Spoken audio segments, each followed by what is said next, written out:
വേറെ ഞാനിപ്പോൾ ഇന്ന് ഈ വീഡിയോ ചെയ്യുന്നത് ഒരു പ്രത്യേക കാര്യം പറയാൻ വേണ്ടിയിട്ടാണ്. ഒരു അഭ്യർത്ഥന, എൻ്റെ ഇപ്പോഴത്തെ അവസ്ഥ പറയാൻ വേണ്ടിയിട്ടാണ്. ഇപ്പോൾ ഇത് നമ്മുടെ അമ്പുട്ടിയില്ലേ, നമ്മുടെ അമ്പുട്ടി ഉൾപ്പെടെ ഇപ്പോൾ 11 പേര് എൻ്റെ കൂടെ ഉണ്ട്. അതിൽ അമ്പുട്ടി ഉൾപ്പെടെ 3 പേർക്ക് എപ്പോഴും ട്രീറ്റ്മെൻറ്റ്, അവർ പരിചരണം ആവശ്യമാണ്. അത് മാത്രം, മറ്റവരൊക്കെ എങ്ങനെയും കുഴപ്പമില്ല. അങ്ങനെ ഈ 11 പേർക്കും കടയിൽ പോയിട്ട് ചിക്കൻ്റെ എല്ലും പാർട്സൊക്കെ മേടിച്ചുകൊണ്ടിരുന്ന് അവർക്കൊക്കെ അരി കഴുകി വൃത്തിയാക്കി ഫുഡ് ഉണ്ടാക്കണം, അത് കൊടുക്കണം, അവരെ പുറത്ത് ഇറക്കണം. ഇപ്പം ഈ കൂട്ടിലുള്ളവരെ അപ്പി ഇടാൻ മൂത്രം കഴിക്കാനൊക്കെ അതിനുള്ള ഹെൽപ്പുകൾ ചെയ്ത് കൊടുക്കണം. അതിൻ്റെ പുറമെ എനിക്ക് പുറത്ത് പോയിട്ട് ഉള്ള റെസ്ക്യൂകളൊക്കെ ചെയ്യണം. അപ്പം ഞാൻ ഇങ്ങനത്തെ ഒരു സിറ്റുവേഷനിൽ ഇങ്ങനെ ഓടിക്കൊണ്ടിരിക്കുക. വീട്ടിലിപ്പോൾ എൻ്റെ അമ്മ ഇല്ല. അമ്മ ഉള്ളപ്പോഴേക്ക് ഒരു സപ്പോർട്ടായിരുന്നു ഭക്ഷണം കൊടുക്കാനും വെക്കാനൊക്കെ. അമ്മ പെരടി വേദനയും തോൾ വേദനയൊക്കെ ആയിട്ട് ഫിസിയോതെറാപ്പിയും ട്രീറ്റ്മെൻറ്റും മണൽ കെട്ടിക്കെടുക്കുകയൊക്കെ ആയിട്ട് എൻ്റെ ചേച്ചിയുടെ വീട്ടിലാണ്. പിന്നെ വൈഫ് പ്രസവിച്ചിട്ട് അവരവിടെയാണ്. അപ്പം എനിക്ക് ഇവരെല്ലാവരും കൂടി മെയിൻറ്റെയിൻ ചെയ്യാൻ, ഞാൻ പുറത്തേക്ക് റെസ്ക്യൂവിന് പോയാൽ തിരിച്ചെത്തുമ്പോൾ തന്നെ ഒരുപാട് ടൈം ആവും. അപ്പം ഈ കുട്ടികൾക്കൊന്നും ഭക്ഷണം കൊടുക്കാൻ പോലും ആരും ഉണ്ടാവാറില്ല. അച്ഛൻ പുറത്ത് വേറെ എന്തെങ്കിലും പണിക്ക് പോയിട്ടുണ്ടാവും. എപ്പോഴും വന്നാലാണ് അച്ഛനും ഇവരൊക്കെ ഒന്ന് പുറത്തേക്ക് ഇറക്കി കെട്ടുക. അങ്ങനത്തെ ഒരു സിറ്റുവേഷനിലാണ്. അപ്പം എനിക്ക് ദൂരൊക്കെ പോയിപ്പോൾ റെസ്ക്യൂ ചെയ്യാനുള്ള ഒരു സാഹചര്യം എന്ന് പറഞ്ഞാൽ തീരില്ല.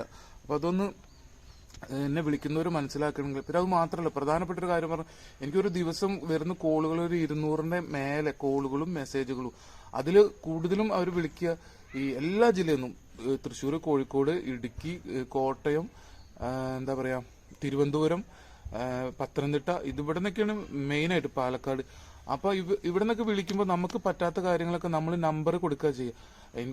ഞാനാണെങ്കിൽ എല്ലാവരുടെ കോളും അറ്റൻഡ് ചെയ്യുകയും ചെയ്യും. എല്ലാവരും വാട്സപ്പിൽ റീപ്ലൈ കൊടുക്കും ചെയ്യും, എനിക്ക് കഴിയുന്നതും കണ്ടതൊക്കെ. അപ്പോൾ പിന്നീട് ഇവർ എന്താ ഞങ്ങൾക്ക് നമ്പർ കിട്ടിയില്ല, ഞങ്ങൾക്ക് നമ്പർ അയച്ചു തന്നില്ല, എന്താടോ താൻ നമ്പർ അയക്കാത്ത എന്നൊക്കെ പറഞ്ഞിട്ട് ഒരുപാട് മെസ്സേജുകൾ. കാരണം ഞാൻ ഒരു ദിവസം ഫോണിൽ വരുന്ന മെസ്സേജുകൾക്കും കോളിനും അറ്റൻഡ് ചെയ്യാൻ നിന്നാൽ തന്നെ എനിക്ക് പിന്നെ വേറെ ഒന്നിനും കഴിയില്ല. ഒരു ദിവസം തികയില്ല. എനിക്ക് മാനേജറോ സെക്രട്ടറിയോ ഒന്നുമില്ല. നമ്മൾ തന്നെ എല്ലാ കാര്യങ്ങളും കാര്യം ചെയ്തിട്ട് ഓടുകയാണ്.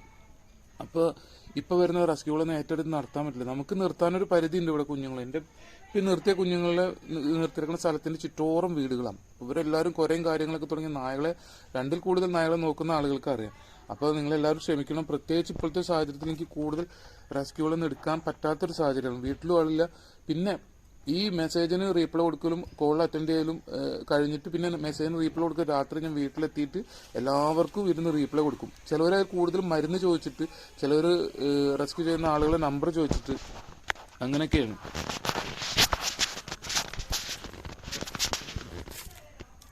അവസ്ഥയിൽ ഇതിപ്പോൾ നമ്മൾ അമ്പുട്ടിക്ക് കണ്ണ് കാണില്ല. പിന്നെ വേറെ ആ കൂട്ടിൽ കിടക്കുന്നുണ്ട് ആൾക്ക് നമ്മൾ കൈ ആംബിറ്റേറ്റ് ചെയ്യുള്ളത്, നമ്മൾ മുത്തുവിൻ്റെയും കുഞ്ഞിൻ്റെയും ഇവരൊക്കെ പോലെ, കുഞ്ചുവിൻ്റെ ഒക്കെ പോലെ കൈ ഓപ്പറേഷൻ ചെയ്യാനുള്ളതാണ്. അപ്പോൾ ആളെ ഹോസ്പിറ്റലിൽ കൊണ്ടുപോകാൻ പറ്റിയില്ല. ഫുഡൊക്കെ കൊടുത്ത് സെറ്റായിട്ട് ഇരിക്കുന്ന ആൾ, ഹെൽത്ത് ഒക്കെ ഓക്കെയാണ്. അതേപോലെ ഇന്നലെ ഞാൻ വീട്ടിലെത്തിയത് 2:30-3 മണിയായി. ഇന്നലെ യാദൃശികമായിട്ടൊരു നായനെ എടുത്തിട്ടുണ്ട്. അതിൻ്റെ കഴുത്തിൽ കേബിൾ കുടുങ്ങിയിട്ട് വല്ലാത്ത ദുരവസ്ഥയിലാണ്. ആദ്യമായിട്ട് ഇങ്ങനത്തെ ഒരു സംഭവം നേരിടുന്നു. ആ ഒരു അവസ്ഥയിലുള്ള നായ ഇപ്പോൾ വണ്ടിയുടെ ഉള്ളിൽ കൂട്ടിലാണ് കിടക്കുന്നത്. ആളനെ ഇറക്കിയില്ല. ആളനെ എവിടെ എങ്ങനെ നിർത്തും എന്നുള്ള ടെൻഷനിലാണ് ഞാൻ.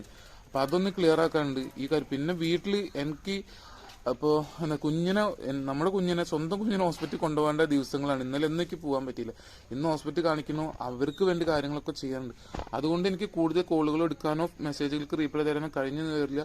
കൂടുതൽ റെസ്ക്യൂകൾ അറ്റൻഡ് ചെയ്യാനും കഴിഞ്ഞെന്ന് വരില്ല. അതുകൊണ്ട് തൽക്കാലം നിങ്ങളെല്ലാവരും ക്ഷമിക്കുക. എന്നാൽ കഴിയുന്നത് എൻ്റെ ചുറ്റുവട്ടത്തിൽ, എൻ്റെ പരിധിക്കുള്ളിൽ എന്നിട്ടും ഞാൻ അതൊക്കെ ചെയ്യുന്നുണ്ട്. അപ്പം ഞാൻ പുറത്തു പോയാലും ഈ കുഞ്ഞുങ്ങളെ പുറത്തേക്ക് ഇറക്കാനോ ഭക്ഷണം കൊടുക്കാനോ ആരുമില്ല. ഭക്ഷണം കഴിക്കാൻ കഴിയാണ്ട് അവർ കാത്തിരിക്കും. അങ്ങനെ കുറേ ബുദ്ധിമുട്ടുകളുണ്ട് കേട്ടോ. അതുകൊണ്ടാണ്